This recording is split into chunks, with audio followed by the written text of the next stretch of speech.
And we're live. Hi, Bryan. How are you? Hey, Karen, great to be here. Yeah, thanks for joining. It is so exciting to have you. I'm Karen Holst, co-author of Start Within with Douglas Ferguson, who is not able to make it today, but we are still live in his feed, talking to his friends and people. I talked. And we're here. Oh, I just talked to Douglas last night. I think he had enough of me. So Well, I can't get enough. I am so excited to have you here, and I would love to just start by you sharing more about who you are, what you're doing, and what that means right now in this time that we live in. yeah, absolutely. Thanks, Karen, and for the time that we're in, I think uh, what we're doing actually has, I think, a lot of meaning. I look at kind of who we are and what we do, in the sense that we're crafting pathways for people to belong in this world. Those might be young professionals, those might be thought leaders in given spaces, and really helping them exist as their whole selves. And I look at, to add to that, I kind of look at our mission, our goals is like we help them path find their way in the world. And how we do that might be through services, it might be through education programs. There's different ways to bring this to life. But at the end of the day, with our executive coach, she's like, what's your 10-year goal? And it's to help millions of people find their path. And I think that's a really inspiring goal to go after. Yes, and you've lived that. So like talk me through your early days where you were placed in a role, it had job responsibilities, you saw new problems and the role evolved and you created new things from that. Yeah, absolutely. Well, actually, everyone, I'm wearing my Hawk shirt, and this wasn't planned, but maybe serendipity. I was in college, and I was an intern at the Atlanta Hawks organization when I was a sophomore, and I worked in their sports programs departments. But I made it a goal in my internship to meet everyone I could in the organization. And fun fact, the chief revenue officer named Andrew Steinberg literally took 3 months to meet with me because I emailed him like 8 times. And it was like that constant pursuit of building relationships and then learning like how to, what's going on within an organization and just asking a ton of questions. And from that experience, what happened is I gained insight into the organization and what they were doing. And so then the following fall at the University of Georgia, I was the leader of the sports business program, or the sports business side of the program called PISA. And one of my things was I had to plan a game night for my organization. So I went to the Hawks people I met that summer, and I said, "Hey, would you guys speak? I'm going to sell tickets to students in the organization, and we're going to bring a bunch of kids out." And so the event was amazing. We got 70 people there. We had incredible speakers. But then the game started. And I looked in the rafters, and, this was Phillips Arena. I think it's State Farm Arena now. And the whole upper deck was just empty, just empty. And I had this light bulb moment and this goosebump. And I was like, oh my God. I said, why isn't every college organization in the top bleachers? And I had this vision just pop, and it came over me. So I went back to the head of sales, who I was a mentor. His name was Eric Platt. And I said, Eric, I think there's something here.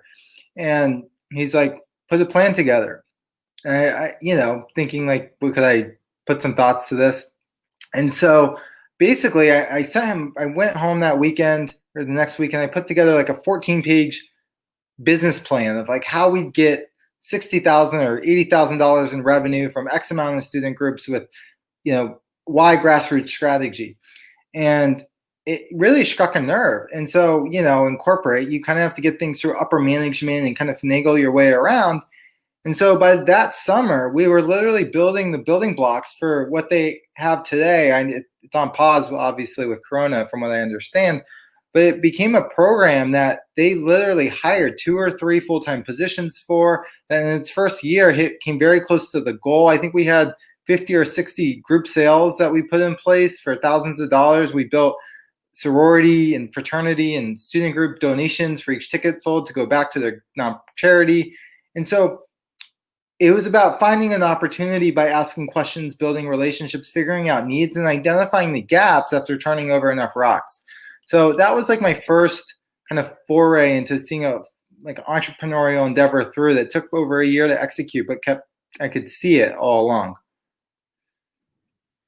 I love that. And I there's so much about your story that I can relate to. And I also see how it changes and evolves as we get deeper into our careers. So I used to work at an ed tech company, and through that company and through later on a couple other companies, had a pipeline of college students, interns that would come in, and then we'd hire them on and grow. And one of the things that I saw early on was enthusiasm around an idea, willingness to put it out there and start to test it. And as we get deeper into our career, I think two things happen. One is we get busy in our work, our life, everything.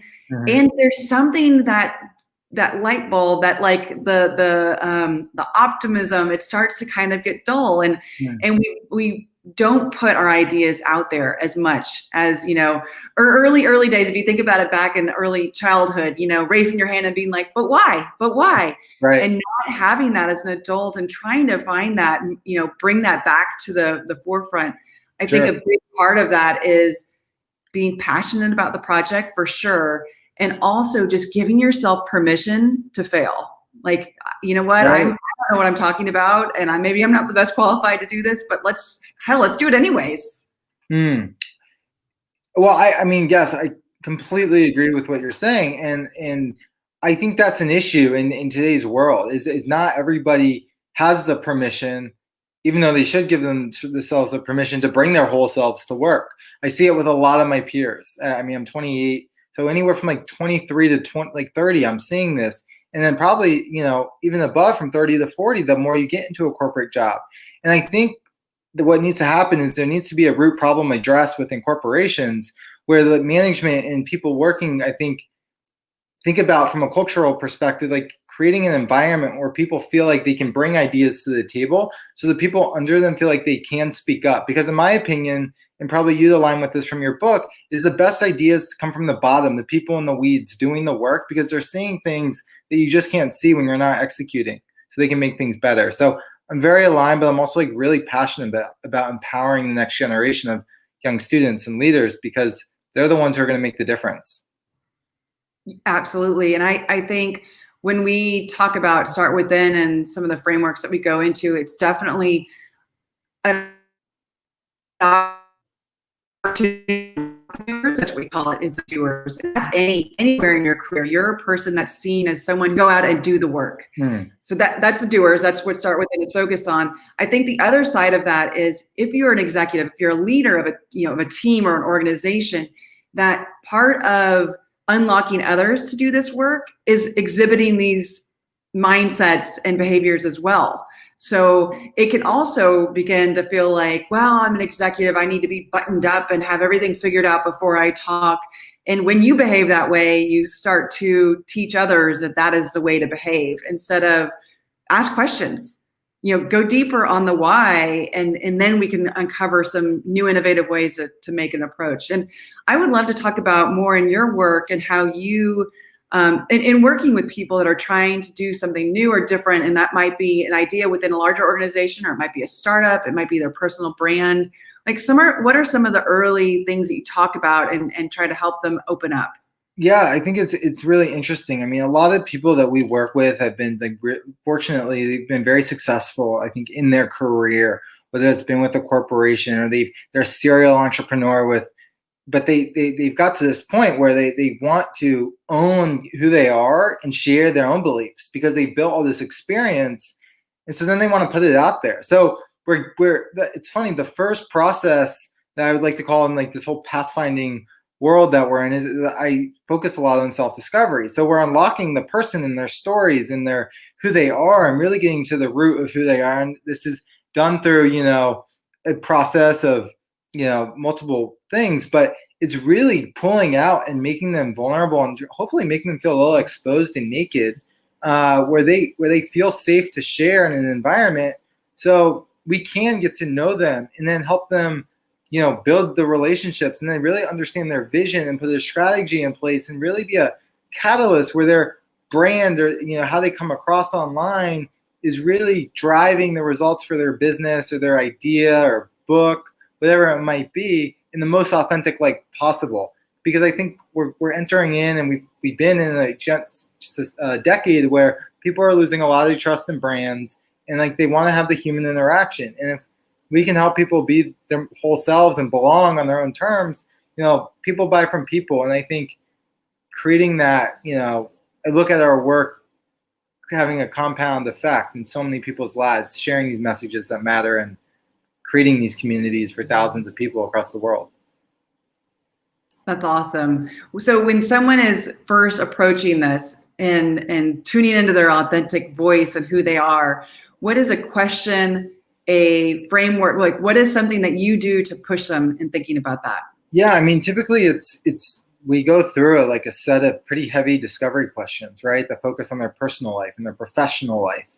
And that's really great. And then we usually align and partner with someone named Rich Keller, who built a bunch of corporate identities for Kraft and Chips Ahoy. And we bring him in. He runs a very similar process and boils it down to a word to build a brand foundation around if there's no foundation in place.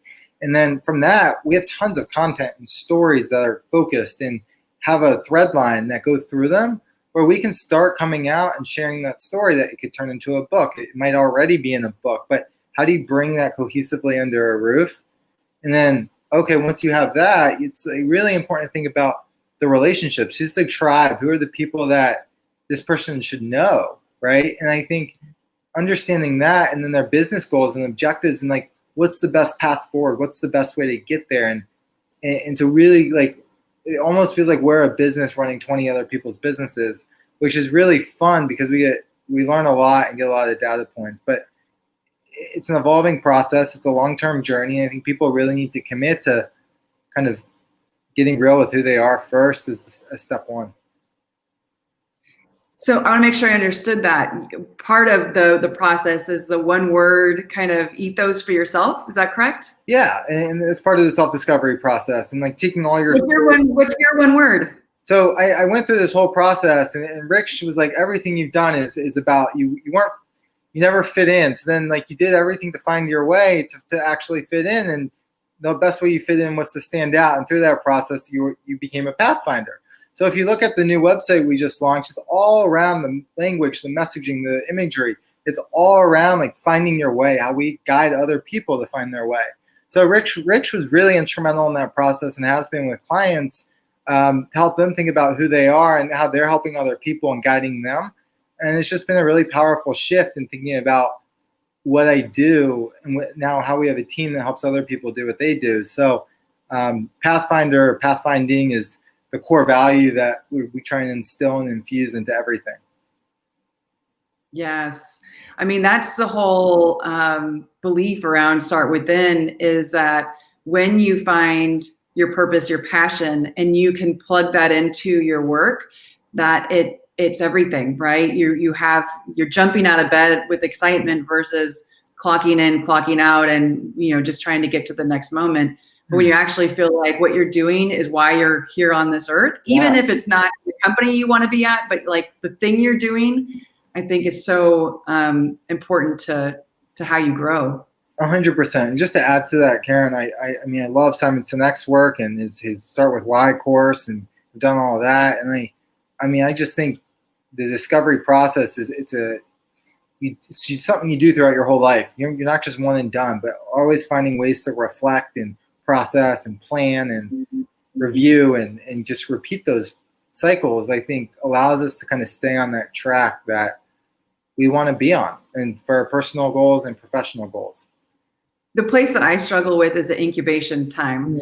I want to get to the answer. I'm willing to do all the discovery work to get to the answer, but the time to let it breathe and evolve and reflect, I'm like, I don't have time for that. So get to the answer so I can move on and then execute. And that has been, in this moment of pandemic, that has been where I'm forcing myself to live. It is very uncomfortable, but will lead to the right things in the end. So I know that there's value in it, but it is not true to who I am. And it's a place that I have growth edges and I'm learning more.